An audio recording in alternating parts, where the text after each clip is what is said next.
Okay guys, here's another video in my Christmas collection of stories that I really like. It is called The Other Wise Man, from the story of Henry Van Dyke. I don't know if that means Henry Van Dyke wrote the story or how it's associated with Henry Van Dyke, but it is somehow, and so let's begin. The other wise man's name was Artaban. He was one of the Magi, and he lived in Persia. He was a man of great wealth, great learning, and great faith. With his learned companions, he had searched the scriptures as to the time that the Savior should be born. They knew a star would appear, and it was agreed between them that Artaban would watch from Persia, and the others would observe the sky from Babylon. On the night he believed the sign to be given, Artaban went out on the roof to watch the night sky. If the star appears, they will wait for me 10 days, and then we will set out together for Jerusalem. I have made ready for the journey by selling all of my possessions, and have bought 3 jewels, a sapphire, ruby, and a pearl. I intend to present them as my tribute to the king. As he watched, an azure spark was born out of the darkness, rounding itself with splendor into a crimson sphere. Artaban bowed his head. "It is the sign," he said. "The king is coming, and I will go to them and meet him." The swiftest of Artaban's horses had been waiting, saddled and bridled in her stall, pawing the ground impatiently. She shared the eagerness of her master's purpose. As Artaban placed himself upon her back, he said, "God bless us both from failing and our souls from death." Journey. Each day his faithful horse measured off the allotted proportion of the distance, and at nightfall on the 10th day they approached the outskirts of Babylon. In a little island of the desert palm trees, Artaban's horse scented difficulty and slackened her pace. Then she stood still, quivering in every muscle. Artaban dismounted. The dim starlight revealed the form of a man lying in the roadway. His skin bore the mark of a deadly fever. The chill of death was lean in his hand. Artaban turned to go. A sigh came from the sick man's lips. Artaban felt sorry he could not stay to minister to this dying stranger, but this was the hour towards which his entire life had been directed. He could not forfeit the reward of his years of study and faith to do a single deed of human mercy. But then how could he leave this fellow man alone today? "God of truth and mercy," prayed Artaban, "direct me in the path of wisdom, which only thou knowest."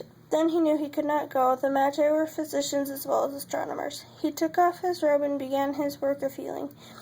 Several hours later, the patient regained consciousness. Artaban gave him all that was left of his bread and wine. He left a potion of healing herbs and instructions for his care. Though Artaban rode with greatest haste the rest of the way, it was after dawn that he arrived at the designated meeting place. His friends were nowhere to be seen. Finally, his eyes caught a piece of parchment arranged to attract his attention. It said, "We have waited till the past midnight and cannot delay any longer. We go to find the king. Follow us across the desert." Artaban sat down in despair, covered his face with his hands. "How can I cross the desert with no food and with a spent horse? I must return to Babylon, sell my sapphire, and buy camels and provisions for the journey. I may never overtake my friends. Only the merciful God knows whether or not I shall lose my purpose because I tarried to show mercy." Several days later, when Artaban arrived at Bethlehem, the streets were deserted. It was rumored Herod was sending soldiers, presumably to enforce a new tax, and the men of the city had taken their flocks beyond his reach.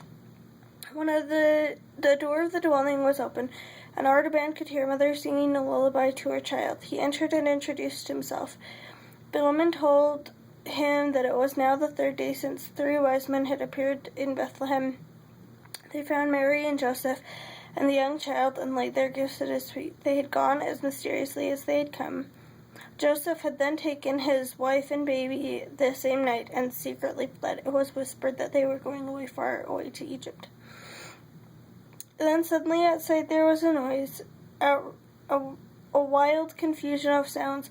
Women were shrieking. Then desperately a cry was heard, "The soldiers of Herod are killing the children." Artaban went to the doorway. A band of soldiers came hurrying down the street.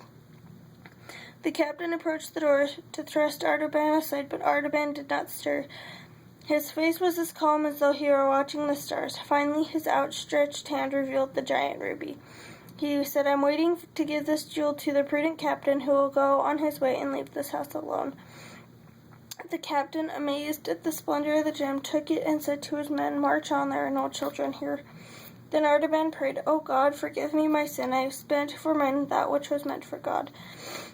Shall I ever be worthy to see the face of the king?" But the voice of the woman, weeping for joy in the shadows behind him, said softly, "Thou saved the life of my little one. May the Lord bless thee and keep thee and give thee peace."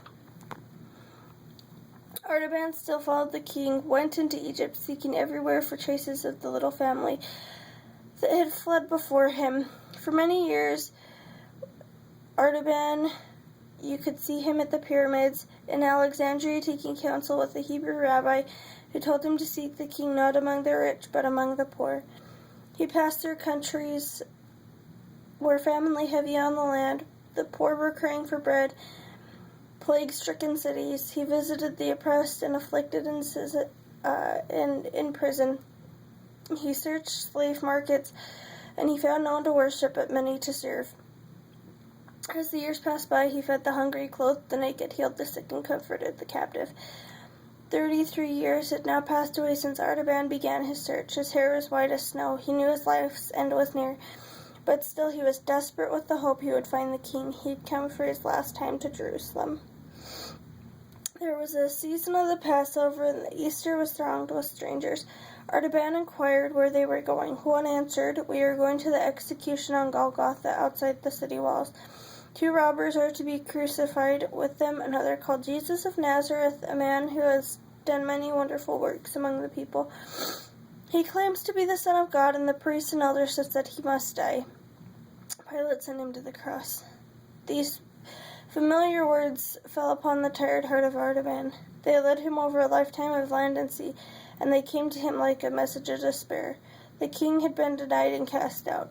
Perhaps he was already dying. Could he be the one for whom the star appeared 33 long years ago? Artaban's heart beat wildly. "It may be that I shall yet find the king and be able to ransom him from death by giving my treasure to his enemies." But as Artaban started toward Calvary, he saw a troop of soldiers coming down the street, dragging a sobbing young woman. Artaban passed. She broke away from her tormentors and threw herself at his feet. "Have pity on me," she cried, "and save me. My father was also of the Magi, but he is dead. I am sold as a slave to pay his debts." Artaban trembled again, for he felt the conflict arising in his soul. Twice the gift which he'd consecrated to the king had been drawn from his hand in the service of humanity. Would he fail again? One thing was clear: he must rescue this helpless child from evil. He took the pearl and laid it in the hand of the girl, said, "Daughter, this is the ransom. It is the last of the treasures which I hoped to keep for the king." While he spoke, the darkness of the sky thickened, and shuddering tremors of an earthquake ran through the ground. Artaban sank beside a protecting wall. What had he to fear? What had he to hope for? He'd given away the last of his tribute to the king. The quest was over, and he had failed. What else mattered?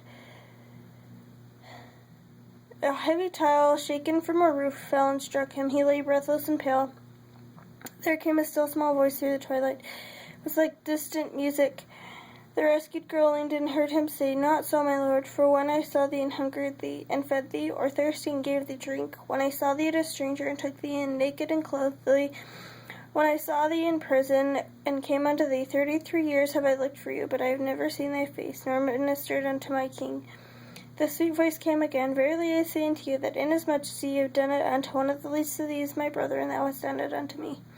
A calm radiance of wonder and joy lighted the face of Artaban as one long last breath exhaled gently from his lips.